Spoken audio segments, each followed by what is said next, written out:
Hey Ma, Yeah? I got the fire going, so I think we are ready to go outside and braai. Oh, I'm very excited about that.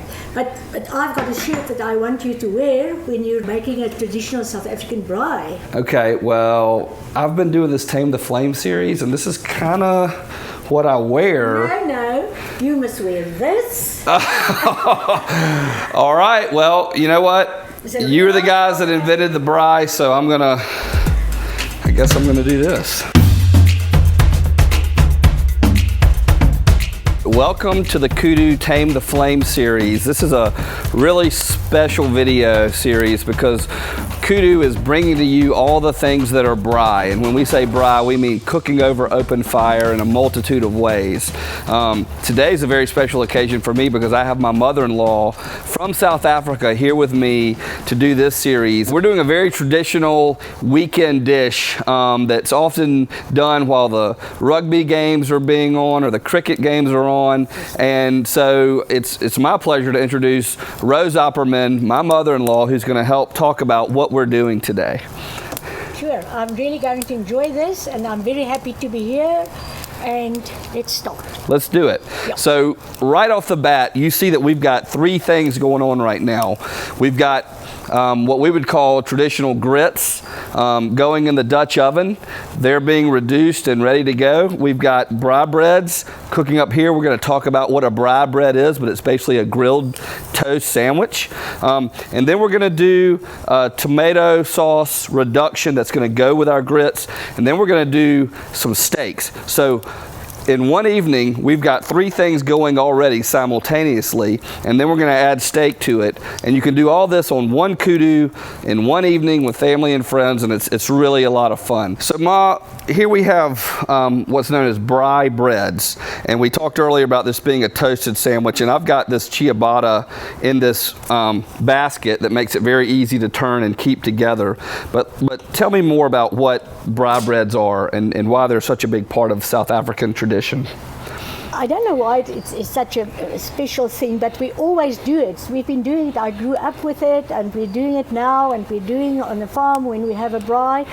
And it also always goes along with the braai meat, as well as the grits, which we call stewepap, because it must be thick and not watery. So it's not like grits, and it's not like polenta either. No, it's not. So tell us about the pop. What is that? Because it is cornmeal. It is cornmeal, but it's finer than the grits. But it's also stone ground. It's got different textures. In the morning we eat it when it's thinner, Right, with milk and sugar.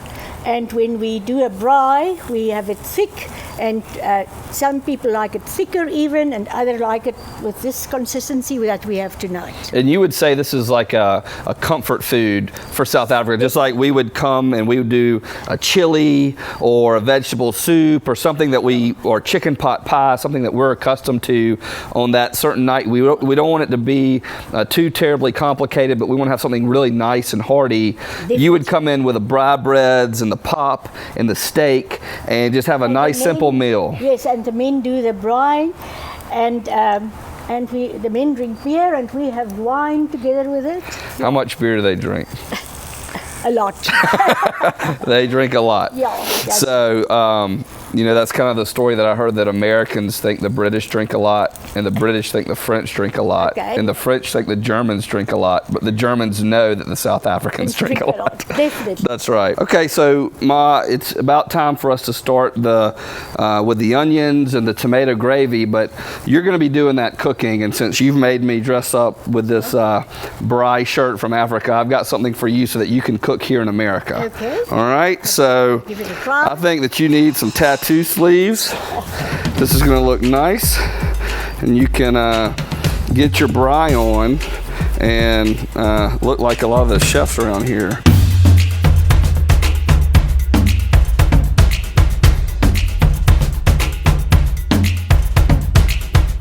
All right, Ma, so we're ready to go here. I've got some Morgenster South African virgin olive oil. I know you know it well. Very best. Olive oil. Well, let's get going with our onions and our tomato gravy. So what's nice about the kudu is that when we want to, we can just raise this up. Yes. and get it off the heat. Yes, please. So here it's going to be nice and much cooler, Ma. Yes. And then you can just move that around. We've got our braai breads going here. And now everything is still cooking nice and smooth. So we want to sweat these onions, and then we're going to bring in the tomatoes to make the tomato gravy. That's right. I'm going to add those in here. Yeah. And let you start there. You want me to get the extra tomatoes? Yes, please. So at this point, we still slow cooking the braai breads because you want that toast to not burn, but you want the cheese inside to melt with the chutney and the nice onion flavor and the tomatoes. And then because we've heated up this pan, now we're able to cook, move this around. We're going to add the salt and the pepper and the sugar, and we're going to make a nice tomato gravy for the cheese grits that we've got here. If you want to look what we've got going here, earlier we started with the cheese grits, and you can see in here how that's nice and ready, and it's just really waiting for us. So we're not in a rush. We're able to do all these things and enjoy ourselves and cook for our family and friends, and they get to see all the food and hang out around the braai, and isn't that what it's all about? So Ma, why do we want to add the sugar? Because it makes the tomatoes less acidic. Okay. It can be very acidic not adding the sugar. We always add, and it gives it a nice taste with the salt and pepper. Right. Yeah. So now we want to speed this back up. So we're going to lower this down just a little bit. Please. Probably to about right there. One of the things that I learned about living in Africa and around this, the first time Donnie showed me this type of grill, he said that it was the African TV. Absolutely. Because we were going to gather around it and watch it for hours. Yeah. And we did. Yes. And, Definitely. you know, I feel that also it's something that brings a lot of the different folks in your culture together, in your community together. Absolutely. Ma, you think the tomato gravy's ready? Yes. Okay, fantastic. I think the braai bread's ready too. So what's really nice about the kudu is, you know, we sell these accessories. Now we can just take this braai bread inside.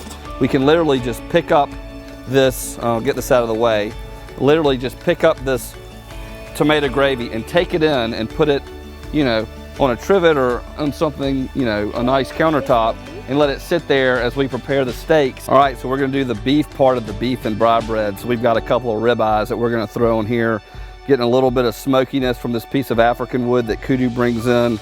And we're just gonna, you know, put these guys right down on the flame and get them a nice hot coals. We're gonna cook that here for the next, you know, few minutes, depending on how done you want it. Obviously this will cook in the open air, so you want it nice and clean. We're not gonna shut it down. We're not smoking these steaks, we're grilling them, which is a direct heat from the coals to the food. So we're gonna let these sit here and grill for the next, I don't know, we'll turn them. I mean, it doesn't hurt to turn your steaks often. If you ever hear that you need to turn your steaks once, that's wrong. In fact, the more you turn it, the more consistent you're gonna get the cooking from the coloration. It's just like sous vide. You turn it enough, it's gonna cook together on both sides very nice and well. What's great is, you know, it's important that your steaks need to rest for the same amount of time that you cook them. And that's what's really gonna allow those juices to, you know, get back into the meat and make the most beautiful, flavorful steak. So nice about the kudu, just bring it up, get it off the heat, put it out here, let it rest. You can go inside, you can keep having a conversation, you can go get another drink. You don't have to worry about your steaks cooking anymore.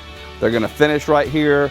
They're gonna set up right here. You're gonna take them in, you're gonna cut them. They're gonna be perfect. So thank you for tuning in to this edition of Tame the Flame. It's certainly special having my mother-in-law from South Africa here with me to talk about this traditional South African dish of beef and braai breads with amazing grits with tomato gravy, or pop as they would say. You know, we have a saying in the South that this is gonna be so good that it'll make you wanna slap your mama. Well, fortunately, you're my mother-in-law, because it's gonna be that good. But we're gonna bless this food and we're gonna get down to dinner, and we'll see you again on another show of Tame the Flame.